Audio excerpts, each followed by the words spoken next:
விக்னேஸ்வராய நமக வெற்றிவேல் முருகனுக்கு அரகரோகரா அரகர நம பார்வதி பதையே அரகர மகாதேவா. தென்னாடுடைய சிவனே போற்றி, எந்நாட்டவர்க்கும் இறைவா போற்றி போற்றி. உங்கள் அபிமான அனந்தலை வாழ் ஜோதிடர் வேலாயுதத்தின் நன்றி கலந்த வணக்கத்தை தெரிவித்துக் கொண்டு இந்த பதிவினை காண இருப்பது, அதாவது 2025 என்னவாறு இருக்க போது ஒவ்வொரு ராசிக்கும் நம்மளுக்கு வாழ்க்கை தரம் உயரக்கூடிய காலம், வாழ்வியல் மாற்றம் என்று சொல்கிற மாதிரி இயற்கைக்கு இந்த பிரபஞ்சம் என்னென்ன கொடுக்க போகுது, ஒவ்வொரு ராசிக்கும் ஒவ்வொரு மனிதனுக்கும் இருக்கின்ற படைத்திருக்கக்கூடிய ஜீவராசி அனைவருக்கும் என்னென்ன கொடுக்க போகிறான், பகவான் நம்மளுக்கு என்னென்ன படி அளக்க போகிறான். இறைவன் வேறல்ல, நம்ம கிரகங்கள் வேறல்ல. நம்ம கிரகங்கள் கொடுக்கறது தான் இறைவன் சொல்கிறது, அவருடைய உபைத ஆர்டர் தான் நம்ம இங்கே யூஸ் பண்ணுறாங்க. 2025 என்பன்னு சொல்லக்கூடிய அமைப்பு வந்து 2025 எண் கணிதப்படி அது 9வது நம்பர். அதாவது எப்படி சொல்ல, 9 என்பது பூர்வ புண்ணிய பாக்கிய ஸ்தானம். ஒரு மனிதனுக்கு என்னென்ன பெற வேண்டும் என்று சொல்கிறோமில்ல, எண்ணிலே சொல்லப்போனால் அது 9 என்பது ஒரு மனிதனுக்கு முன்னோட்டத்தை காணக்கூடிய காலம் என்று கூட சொல்லலாம். முழுமை பெறத்துக்கு, அதாவது அடுத்தடி நம்ம போகும்போது 10வது மார்க் 100 மார்க் வாங்குறதுக்கு 9வது மார்க் வாங்கியிருக்கேன் ஐயா அப்படின்னு சொல்கிற மாதிரி, 90 மார்க் வாங்குகிறோம் அப்படின்னு சொல்கிற மாதிரி. அவ்வாறு இருக்கும் பொழுது இந்த 2025 நல்ல முன்னேற்றத்தை மேஷம் முதல் மீனம் வரைக்கும் எவ்வாறு இருக்க போது நாம் பார்க்க போகிறோம். போன வருஷம் 2024 ஏன் சுமாராக இருந்தது, ரொம்ப கடுமையான தாக்கத்தையும் அனுபவித்தேன். ஏன்னா 2024 8ஐ குறிக்கின்றது. ஒரு மனிதனுக்கு 8 என்பது அஷ்டமம் என்று சொல்கிறோமில்லை, துன்பத்தை குறிக்கிறது. அந்த அஷ்டமத்தை தான் நம்ம அனுபவிச்சிருக்கோம். ஒரு மனுஷன் வாழ்நாளில் போதும், நீங்கள் பட்டதெல்லாம் போதும் என்று தான் அது விடைபெற்று சென்று இப்போ 2025 மேஷம் முதல் மீனம் வரைக்கும் வாழ்வியல் மாற்றங்களையும், அதாவது கொடுப்பனை என்னென்ன கொடுக்கணுமோ அனைத்தையும் கொடுக்கறதுக்கு வராரு ஐயா. நவ கிரகங்கள் கொடுக்கின்ற பலாபலங்களை வச்சு தான் சொல்லிட்டு இருக்கோம். ஏன்னா 2025 எல்லா பயிற்சி இருக்குது. சனி பயிற்சி இருக்குது, ராகுகேது பயிற்சி இருக்குது, குரு பயிற்சியும் இருக்குது. கலவை கலந்தார் போல. அதனால தான் சொன்னேன், போன வருஷமாவது ஒரு பயிற்சி இருந்து கொடுத்துட்டு போனாங்க, 2 பயிற்சியோட. இந்த வருஷம் 3 பயிற்சிகளும் பெரிய கிரகங்கள் என்று சொல்லக்கூடிய டான் கிரகங்கள், அவங்களுடைய தன்மையெல்லாம் இப்போ கிடைக்க போகுதுயா. ஒவ்வொரு ராசிக்கும் நிலைமை மாறப்போது, சூழ்நிலை மாற வருது. 12ல் வரக்கூடிய சனி பகவான் வராரு, 11ஆம் பாவகத்துக்கு வரக்கூடிய ராகு பகவான் வராரு, காலபுருஷ தத்துவத்துக்கு 3ஆம் இடத்தில் காற்று ராசியில் குரு பகவான் அமர போறாரு. மற்ற கிரகங்களும், அதாவது ஒளி கிரகங்கள் என்று கூடிய சொல்லக்கூடிய சூரியன், சந்திரன், இவையெல்லாம் இடம் மாறி ஒவ்வொரு சூழ்நிலையும் ஒவ்வொரு மந்திர கிரகம், செவ்வாய் பகவான் இடம் பெற போறாரு. இது எல்லாத்தையும் வச்சு தான் இந்த 2025க்கான பலாபலம் நம்ம கொடுக்க. இந்த 2025 இந்த மிதுன ராசிக்கு என்னென்ன கொடுக்க போகுது, என்னங்க நீங்கள் வேற ஒன்று, ஏற்கனவே ஒவ்வொரு ஜோசிக்காரும் ஒன்று ஒன்றா சொல்லிட்டு இருக்காங்க. இந்த 2025 ஏற்கனவே பிறந்து 2024 நாங்கள் படாத துன்பமே கிடையாது. அஷ்டமத்து சனி முடிஞ்சு கூட நாங்கள் ஒன்றும் எதுவும் பார்க்கலைங்க, நீங்கள் வேற ஒன்றும் நாங்கள் லெட்டர் பேரே பார்க்கறதில்லைங்க அப்படின்னு சொல்லக்கூடிய காலமெல்லாம் இந்த மிதுன ராசிக்காரங்க அனுப்பிச்சிட்டாங்க. பரவாயில்ல, ஓரளவுக்கு நன்மை தரக்கூடிய இடத்துல கிரகங்கள் அமர்ந்திருந்து சற்று, அதாவது நிதானத்துடன் செயல்பட வேண்டிய காலமும் செயல்பட்டோம். நம்ம பொறுப்பான ஆண்டாக மாறப்போது நம்மளுக்கு. அதாவது நீங்கள் யார், இந்த உலகத்துக்கான அமைப்பில் நீங்கள் என்னதுக்காக வந்துக்கிறோம், இதெல்லாம் நாம் நடத்தத்தெல்லாம் சரிதானா, உலகம் நம்மளை நடத்தத்து சரியா அப்படின்னு சொல்ல எண்ணம் பார்த்தியா. இந்த எண்ணம் எழுதுவார், அந்த எண்ணத்தை மாற்றி அமைக்க போது இந்த 2025 ஐயா. நாம் கடந்தது 2024 என்பது ஒரு 8ஐ குறித்தது. அது சனி பகவானுடைய நட்சத்திரம், அதாவது எண்ணு கூட சொல்லலாம். அந்த 8 என்பது சனி பகவானுடைய எண். அதை மாறி 9 என்று சொல்லக்கூடிய எண்ணுக்கு நம்மளுக்கு பாக்கியம் தரக்கூடிய இடத்துக்கு தான் வருது. ஏன்னா அவரே தான் 8க்கும் 9க்கும் உடையவர். அந்த 9ஆம் அதிபதி என்று சொல்லக்கூடியவர் இந்த 2025 பெரிய கிரகம் என்று சொல்லக்கூடிய 3 கிரகங்களுடைய இடப்பெயர்ச்சி கண்டிப்பாக இருக்குது. சனி பயிற்சி இருக்குது, குரு பயிற்சி இருக்குது, ராகு கேது பயிற்சி இருக்குது. நல்ல ஒரு முன்னேற்றமான இடத்துக்கு நம்மளை வழி நடத்துறதுக்காகவே வராது. முதல்ல யாரை சொல்கிறேன்னா, சனி பகவானுடைய மாற்றம் நம்மளுக்கு தரவல்லதாகவும் இருக்கும். இந்த நேரத்தில் இதில் என்னென்ன நம்மளுக்கு கிடைக்க போகுது, அவர் 2025 மார்ச்சில் மாறுவார். அதனால் நம்மளுக்கு முன் ஏற்பாடுகள்னால் இந்த ஒரு 6 மாதத்துக்கு முன்னே அதை அவர் என்னென்ன மாறணும்னு நினச்சாரோ அதெல்லாம் கொடுக்க ஆரம்பிச்சிடுவார். மிதனராசிகாரங்களுக்கு அனைவருக்குமே சொல்கிறேன், ஒரு இது வரைக்கும் டிப்ரெஷனில் வாழ்ந்திருந்தேன், நான் கடன் பிரச்சனையில் வாழ்ந்துட்டுருக்கேன், எனக்கு ஒரு தன்மானம் இல்லை, தகுதி இல்லை, நான் வாழ்க்கையில் எந்த ஒரு முன்னேற்ற பாதைக்கும் இது வரைக்கும் போனதே இல்லை சுவாமி அப்படின்னு நினைக்கிறவங்களுக்கு அனைவருக்கும் இது ஒரு புதிய ஏற்பாடு என்று கூட சொல்லுவேன். 2024 காலண்டரை எப்படி கிழித்து நாம் வெளியே தள்ளணுமோ அதே மாதிரி 2025 உங்களுடைய ஆணி, அதை அப்படி நம்ம ஆணியில் அடிக்கிற மாதிரி நம்மளுடைய நேம் லிஸ்ட் பேனர்லேயோ அல்லது லெட்டர் பேட்லேயோ வரக்கூடிய பாக்கியம் பெறப்போம். இதுதான் உறுதி, இதுதான் உண்மை. வேற யாரும் கொடுக்க போறதில்லை. உங்களுக்கு யோகம் தரக்கூடிய சனி பகவான் தான் கொடுக்க போறாரு. ஒரு லைஃப்ல ஒரு அச்சீவ்மெண்ட் நம்மளுக்குன்னு ஒரு காலம் எதிரான இந்த 2025 தான். வெளியே வரணும். இது வரைக்கும் திறமையிலேருந்து நாம வெளியே படலைங்க. எந்த ஒரு சூழ்நிலைக்கும் நாம வெளியே வரல. ஏதோ நம்மளை அப்படியே தாக்கத்துல ஏதோ அடிக்க வச்ச மாதிரியே ஒரு சூழ்நிலை. ராகு 12ல் வந்துச்சு, 11ல் வந்துச்சு, குரு பகவான் 12ல் வந்து கோடி கோடி கூட்டுச்சுன்னு எதுவும் கொட்டலைங்க. எதையும் கொடுக்க முடியாது. பாக்கியம் தரவர் யாரோ அவர் வந்தாதான் பாக்கியமும் பெற முடியும். இந்த நேரத்துல கிரகங்கள் கேந்திரம் பெறுகின்றது. இந்த விஷயமே உங்களுக்கு நம்ம ராசி கட்டத்துல குரு பகவான் டிராவல் பண்ணுவார். அவர் அந்த காலத்திலேயே அதன் கேந்திரம் பெறும். அதே இடத்துக்கு 10ஆம் இடத்துல சனி பகவானும் கேந்திரம் பெறுவார். பெரிய யோகத்தை பெற்று தரப்போறாங்க வாழ்க்கையில. ஒரு கட்சி தலைவனாகவோ ஒரு அரசியல் தலைவனாக மாறக்கூடிய காலம் வந்துடுச்சுங்க. ஒரு தலைமை பொறுப்பாளராக வரப்போறீங்க நீங்க. முதல்ல ஒரு ஊருக்கு நாம வெளியூர் போயிருப்போம், அந்த ஊர்ல போயிட்டு நீங்க ஒரு பெரிய தலைவனாக மாறக்கூடிய காலத்தை உங்களை இதுவரை கம்பு தான் இருந்திருப்பீங்க. அவங்களே கூப்பிட்டு உங்களை தலைவர் போஸ்ட்டுக்கு உட்கார வைப்பாங்க. ஏங்க நீங்க தாங்க தகுதியான ஆளுங்க, அதுக்கான தகுதியான ஆள் நபர் நீங்க தாங்க அப்படின்னு சொல்லிட்டு தலைமை பொறுப்பாளர். ஏன்னா தலைமை பொறுப்புல யார் வர்றாங்கன்னு அவங்க தான் கொடுக்கணும். அரச கிரகம் அல்லவா நம்ம ராசிக்கு வர்றது. அரசாங்க பதவி தரக்கூடிய கிரகம் அல்லவா. குரு பகவான் வந்து உட்கார போற ஒரு நாண குருவாக அமர்ந்து நீங்க 10 பேருக்கு உபதேசம் செய்ய போறீங்க. ஒரு நாட்டாமதாரராக வாழ போறீங்க. அந்த மாதிரி ஒரு பாக்கியத்தை கொடுக்க போறாரு. உங்க செயல் திட்டங்கள்லாம் ஒரு நீதி நேர்மை என்று சொல்லக்கூடிய அளவுக்கு இருக்க போகுது. உங்களுடைய ஸ்பீச் எல்லாமே வெற்றி காணும் சொல்றாருங்க. அவர் சொல்றதை பார்த்தா வேற மாதிரி இருக்குதுங்க. அவ்வளவு கணிப்பா சொல்றாரு. அவரு அடித்தும் திருத்தமாக சொல்றாரு. இப்படிதான் வாழணும், இப்படிதான் வாழ்க்கையை நடத்தணும் அப்படின்னு சொல்லக்கூடிய தகுதி பெற்று காணப்படுறார். அவர் தாங்க தலைவனா உட்கார வைக்கணும் அப்படின்னு சொல்லுவாங்க. அவர்கிட்ட நீதி நேர்மையெல்லாம் இருக்குதுங்க. அந்த நீதி நேர்மையெல்லாம் இப்போ வரப்போகுது.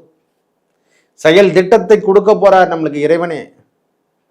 வெற்றி மீது வெற்றி வந்து உன்னை சேரும், அதை வாங்கி தந்த பெருமை எல்லாம் இறைவனை சேரும். 2025 அதெல்லாம் கிடைக்க போகுது. 10ஆம் இடத்துக்கு சனி பகவான் டிராவலிங் பண்றாரு. அந்த இடத்துல இருந்து ஏற்கனவே இருந்தார் பாருங்க. ராகு பகவான் இடம்பெயர்ந்து 9ஆம் இடத்துக்கு வரப்போறார். கேது பகவானும் நம்ம ராசிக்கு 3ஆம் இடம். எல்லா கம்யூனிகேஷன் இருந்த வரைக்கும் இல்லைன்னா அந்த கம்யூனிகேஷன்லாம் நம்மளுக்கு கிடைக்க போகுது. ஏன்னா இவங்க 2 பேரும் நார்னாகமா அந்தந்த இடத்துக்கான அதிபதியாகவே மாறிடுவாங்க. சனியை போல ராகு என்று தான் இது வரைக்கும் சனி பகவான் யோகம் தரக்கூடிய இடத்துல இருந்தாருன்னா அதே இடத்துல ராகு பகவானும் வரப்போறார்.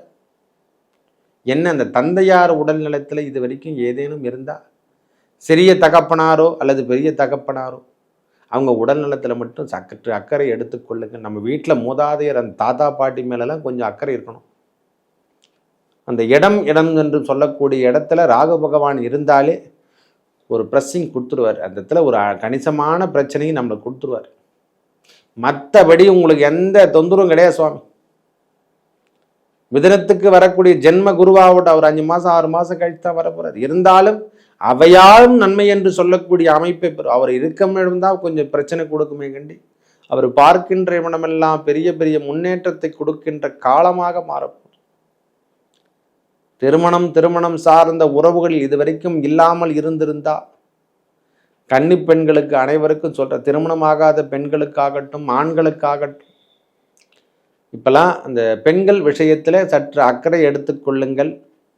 மற்றபடி உங்களுடைய தொந்தரவுகள்லாம் எதுவுமே கிடையாது. பெண்கள் விஷயத்துல தான் சற்று கவனம் தேவை. தாயார் உடல்நிலையில் சற்று கவனம் தேவை. மற்றபடி உங்களுடைய பிரச்சனைகள் எதுவும் கிடையாது. மிதுனராசியை பொறுத்த வரைக்கும் உடல் உறுப்பு என்று சொல்ற மாதிரி நம்ம தலைபாகத்துல சற்று கவனத்தை எடுத்துங்க. இரவு நேர பயணத்தை மட்டும் தவிர்த்து கொள்ளுங்கள். வெளியூர் பயணங்களையோ இடம் மாற்றம் செய்யக்கூடிய அளவுக்கு இந்த ஆண்டு எல்லா விதமான மாற்றத்தையும் எடுத்து தரப்போகுது. வேலையில மாற்றம் கொடுக்க போகுது, வெளியூர் பயணங்கள்ல பெரிய பெரிய மாற்றங்களை கொடுக்க போகுது. ஒரு அற்புதமான நிகழ்வு என்று கூட சொல்லுவேன். ஒரே வார்த்தை சொல்லப்போனால், நான் ஒண்ணுமே இல்லைங்க அப்படின்னு நினைக்கிறவங்களுக்கெல்லாம், மிதுன ராசிக்காரங்களுக்கெல்லாம் அப்படியே ஒரு சிறப்பான வட்டத்தை உருவாக்கி அந்த வட்டத்துக்குள்ள உட்கார வச்சு உங்களை அழகு பார்க்க போகுது இந்த 2025. வணிகம் சார்ந்த விஷயத்தில் இருக்கிறவங்களுக்கெல்லாம் இது ஒரு நல்ல மாற்றம். இந்த ஊடகத்தில் இருக்கிறவங்களுக்கெல்லாம் அந்த மீடியா துறை, ஏன்னா புதன் என்பதே அந்த கம்யூனிகேஷன் தான் மொத்தமே. ப்ளஸ் மீடியா எல்லாத்துலேயும் இருக்கிறவங்களுக்கெல்லாம் இது ஒரு பெரிய மாற்றத்தையும் சகாப்தத்தையும் ஏற்படுத்துகிறோம். அரசியல் வட்டாரத்தில் இருந்து இருக்கக்கூடிய மொத்த பேருக்குமே ஒரு தலைமை பொறுப்பாளராக இருந்து வழிநடத்தக்கூடிய பாக்கியம் பெற போறீங்க. ஐயா அவரை உட்கார வைங்க, அவரை தலைமை பொறுப்பாளராக உட்கார வைங்க. 10 பேர் அவங்களுக்கு சொல்லுவாங்க. இது வரைக்கும் சொல்லாதவர் கூட, எங்க அவரை உட்கார வைங்க, அவர் தாங்க நம்மளுக்கு தகுதியான ஆளு, அவரை அனுப்பிச்சு விடுங்க, அவர் நம்மளுக்கு கரெக்டாக பேசி அவர் எல்லாத்தையும் முடிச்சு கொடுப்பாரு. காவல் நிலையம் மாவட்டம் பொதுத்துறை நிறுவனத்தில் ஒர்க் பண்ணுறவங்களுக்கு எல்லாருக்கும் இது ஒரு நல்ல முன்னேற்றம். மிதுன ராசிக்காரங்களுக்கு தவறான விஷயங்கள் எதனும் இருந்தால் அதில் கொஞ்சம் தொந்தரவு கொடுக்கும் சாமி. நம்ம இந்த இல்லீகல் உறவு என்று சொல்லக்கூடிய விஷயங்களை சற்று கவனத்தோடு எடுத்துக்கங்க. லீகலாக இருக்கக்கூடிய விஷயத்துக்கு எல்லாத்துலேயும் வெற்றி கிடைக்க போதையா. சொத்து சார்ந்த விஷயத்தில் இது வரைக்கும் இல்லாமல் இருந்திருந்த பிரச்சனைகள் அவையெல்லாம் தளர்வு கொடுத்து, வீடு சார்ந்த விஷயமாகட்டும், நம்ம பூர்வீக சொத்தில் இருந்து வந்த பிரச்சனைகள்லாம் சற்று தலை தூக்கும். அதுக்கப்புறம் உங்களுக்கு எல்லாத்துக்கும் கிடைக்க வேண்டியது அனைத்தும் குட்டு வரையும்.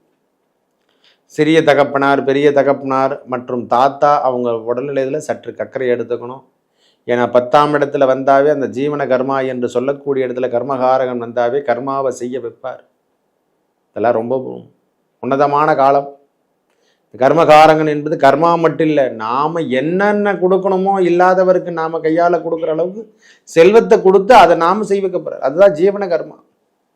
அடுத்தவருக்கு உதவி செய்வதும் ஜீவன கர்மா தான். இல்லாதவர் நிலைமையில நாம் இருக்கோம். இப்போ இருக்கக்கூடிய நிலைமைக்கு நம்மளை ஆகிட்டார்னா அப்போ இல்லாத நிலைமைக்கு நாம் கொடுக்க போகிறோம். அதுதான் ஜீவன கர்மா. தாயார் உடல் நலத்தில் அக்கறையை சற்று எடுத்துக்கொள்ளுங்க. அவங்க உடல் உபாதையெல்லாம் கொடுக்கும். மனம் சார்ந்த விஷயங்கள் அனைத்தும் பெரிய வெற்றி கிடைக்கும். அதாவது வீடு சார்ந்த விஷயத்தில் நல்ல முன்னேற்றம் காணலாம் சுவாமி. நீங்கள் பயப்படணும் அவசியமே இல்லை. ஏற்புடைய கிரகம் பார்த்தால்தான் அது எல்லாமே கிடைக்கும். அந்த இடத்துக்கான அதிபதி வரணும், அந்த இடத்துக்கான அமைப்பு பார்த்தா தான் கிடைக்கும். வீடு சார்ந்த விஷயத்தில் நாம் எதுவும் எடுக்கலைன்னா இதுமேல் வீடு சார்ந்த விஷயத்தில் நல்ல முன்னேற்றத்தை காணலாம். பயப்படணும் அவசியமே கிடையாது சுவாமி. நீங்கள் கட்டி தொடங்குங்க, உங்களுக்கு எல்லா வெற்றியும் கண்ணால் வரும். பிரிவினை, இது வரைக்கும் கணவன் மனைவிக்குள் சற்று பிரச்சனை இதெல்லாம் கொடுத்து வாழ்ந்துட்டையா, எப்படியோ வாழ்ந்துட்டுருக்கேன், எனக்கு ஒன்றும் உங்களுக்கு ஒப்புதலாக தெரியலன்னு நினைக்கிறவங்களுக்கு அனைவருக்கும் காதல் திருமணம் செய்யக்கூடிய பாக்கியம் பெறும். அதாவது முதல் திருமணத்தை விட்டுட்டு வெளியே போனவங்களுக்கெல்லாம் 2வது திருமணம் ஏற்புடைய காலமாக மிதுன ராசிக்கு அமையும். இல்லறத்தில் இது வரைக்கும் இல்லாமல் மழை செல்வம் என்று சொல்லக்கூடிய சந்தான பாக்கியம் இல்லாதவருக்கு ஒரு 6 மாதம் 7 மாதம் கழித்து அந்த உறவுகளின் திருப்பியும் ஒரு புதுப்பிக்கின்ற உறவாக வரப்போகுது. எப்படி சொல்லுதுன்னா, நம்மளதுல ஆக்ஷன் ஆக போகுது. ரேஷன் கார்டில் அடிஷ்னலாக ஒரு பேர் சேர்க்க போகிறாங்க, ஆதார் அட்டையில் ஒரு ஆள் நம்ம குடும்ப உறவுல சேர்க்கக்கூடிய காலம் வந்து விட்டது. எல்லாருக்கும் நம்மளுக்கு ஒரு நன்மை பெறுவதா நடைபெறாதா காரணம் என்னன்னா, மிதுனத்தை பொறுத்த வரைக்கும் மிதுன லக்னமும் மிதுன ராசியும் சற்று குழந்தை தாமதம் என்று தான் சொல்லியிருக்காங்க. திருமண உறவு கூட தாமதம் தான். ஏன்னா அது மாதிரி அந்த இடம் பொருள் ஏவல் என்று சொல்லக்கூடிய அமைப்பு சில பேருக்கு இளமையிலே திருமணம் கூட ஆயிடும். குழந்தை பேரு சற்று தள்ளி பிறக்கும். ஆனால் இப்பொழுது எல்லாமும் கிடைக்கின்ற காலமாக வருது சுவாமி.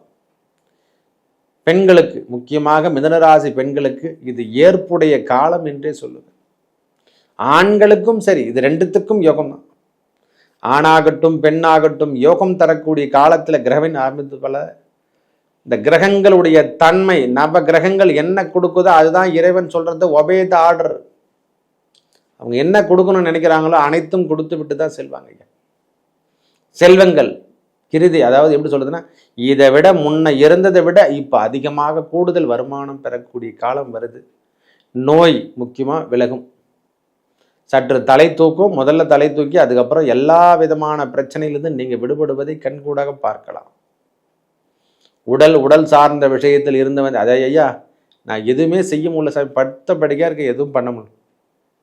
ஒரு 20 வயசு பையன் எப்படி இருப்பான்? ஒரு இளமையும், அந்த இளமை பருவத்தில் என்னென்ன கொடுக்கணுமோ அனைத்தும் கொடுக்கின்ற பாக்கியம் பெற்று துடிப்பாக செயல்பட போகிறீங்க நீங்கள். இப்போ அந்த துடிப்போடு வாழக்கூடிய காலம் வந்துடுச்சு. இந்த காலம் 2025 உறுதிப்படுத்தும். முதல்ல இந்த வண்டி வாகனத்தில் நீங்கள் இது வரைக்கும் பிரச்சனைகள் எதனா கொடுத்துருந்தா புதிய வாகனங்களை வாங்கக்கூடிய பாக்கியம் ஒரு 3ஆம் மாதத்துக்கு அப்புறம் நம்மளுக்கு கிடைக்க போகுது. தொலைதூர தொடர்பு என்று சொல்லக்கூடிய கம்யூனிகேஷன், வெளியூரோ வெளிநாடோ நாம் போக முடியலன்னா அவையெல்லாம் இப்பொழுது மாற்றி தமித்து தரப்போகுது. உங்களுக்கான அமைப்பெல்லாம் கொடுக்க போகிறார் ஐயா. வேலையில் இருந்து வந்த பிரச்சனை, தொழிலில் ஏற்பட்டு வந்த பின்தங்கி போன நிலைமையெல்லாம் மாறப்போகுது. தொட்டதெல்லாம் துலங்க போகுது ஐயா. ஒரே வார்த்தை சொல்லப்போனால் நீங்கள் தொடுகின்ற காலமெல்லாம் எல்லா விதமான மாற்றத்தையும் முன்னேற்றத்தையும் கொடுக்க போகுது. இந்த 2025 யாருக்கு முன்னேற்றம் தருதோ இல்லையோ, இந்த மிதுனராசிகாரங்க அனைவருக்கும் இது ஒரு மாற்றம் தரக்கூடிய காலம் என்றே கொடுத்து. ஒரு பரீட்சைக்கெல்லாம் போச்சு, முடிஞ்சு போச்சு. அந்த பரீட்சைக்கின்ற காலம் அனைத்தையும் கடந்து விட்டீர்கள். யோகத்தை நீங்கள் அனுபவிக்க போறீங்க ஐயா. ஒரு நிரந்தரமான ஒரு இடத்துக்கு நீங்கள் போக போறீங்க. இது வரைக்கும் அன்பு அரவணைப்பு இது வரைக்கும் இல்லாமல் இருந்தால் இந்த அரவணைப்பெல்லாம் இனிமேல் கிடைக்க போகுது. இந்த பெண்கள் விஷயத்தில் மட்டும் சற்று அக்கறை எடுத்துக்கூடிய காலம். வேறு எதுலேயும் வேணா சுவாமி, அதில் மட்டும் சற்று அக்கறை எடுத்துக்குங்கண்ணே. ஏன்னா 9ஆம் இடத்துல ராகு சென்றாலே அந்த பாக்கியத்தை முதல்ல கொடுத்துருவார். உங்களுடைய ஸ்பீச்சில் கண்டாவே எல்லாருமே மயங்கி போயிடுவாங்க. இனிமேல் இந்த காலம் இனிமையான காலமாக மாறப்போகுது. 9 என்று சொல்லக்கூடிய எண் நம்மளுக்கு பூர்வ புண்ணிய பாக்கியஸ்தானம். சனி பகவான் தான். அவரே அந்த இடத்துக்கு 10ஆம் இடத்துக்கு கர்ம காரகனே கர்மா இடத்துக்கு வருவது தர்ம கர்மகாத்தியோ யோகம் என்று சொல்லக்கூடிய யோகத்தை நீங்கள் பெற போகிறீங்க. கர்மாவை செய்ய வைப்பார். நல்லது நன்மை தரக்கூடிய இடத்துக்கு கர்மாவை நீங்கள் செய்யறதுக்கான பாக்கியம் பெற போகிறீங்க ஐயா. பயப்படணும் அவசியமே இல்லை. நோய் தீரும், கடன் தீரும், தொல்லை இருந்து விடுபடுவீங்க. வீடு சார்ந்த விஷயத்தில் நல்ல முன்னேற்றத்தை காணலாம். பொருளுதவி நம்மளுக்கு தொடர்ந்து வரும். கம்யூனிகேஷன் நல்லா கிடைக்கும். வெளியூர் வட்டாரங்கள் பெரிய பெரிய லெவலில் வரும். இந்த பொதுத்துறை நிறுவனத்தில் ஒர்க் பண்ணுறவங்க, அரசாங்க தரப்பில் ஒர்க் பண்ணுறவங்க, மருத்துவராக இருக்கிறவங்களுக்கெல்லாம் இது பெரிய மாற்றத்தை கொடுக்கும். மருத்துவத்துறையில் ஒர்க் பண்ணுறவங்க, அடுத்தவங்களுக்கு சேவைக்காக பிறந்தவங்க அனைவருக்கும் மிதுனராசிகாரங்களுக்கெல்லாம் முதல்ல ப்ரொமோஷன் ஐயா. இடம் மாற்றி ப்ரொமோஷன் என்பது உண்டு. பெரிய கல்வி சார்ந்த விஷயத்தில் இது வரைக்கும் தடையாக இருந்தவை அனைத்தும் விலகப்போதையா. கல்வியில் இருந்து வந்த பிரச்சனை, உறவுகளில் இருந்து வந்த பிரச்சனை, மெயினான விஷயம் உறவுல இருந்த பிரச்சனை, ரொம்ப நாளாக பிரச்சனை ஓடிங்குது. அந்த பிரச்சனையெல்லாம் விடுபட்டு வெளியே வந்துடுவீங்க. நல்ல முன்னேற்றம் தரவல்லதாக இந்த மிதுனராசிக்கு இந்த ஆண்டு 2025 ஏற்றம் தரக்கூடிய ஆண்டாக அமையப்போகுது. மேலும் நல்லதெல்லாம் நடக்க இறைவன் முருகப்பெருமானை வணங்கி வர, இவங்களுக்கான தெய்வம் அந்த ரங்கநாத பெருமான் இல்லைனா திருப்பதி ஏழுமலையான் வெங்கடாஜலபதி வணங்கி வர, உங்கள் வாழ்வில் ஏற்பட்ட துன்பங்கள் விலகி நல்லதே நடக்கும். நன்றி, வணக்கம்.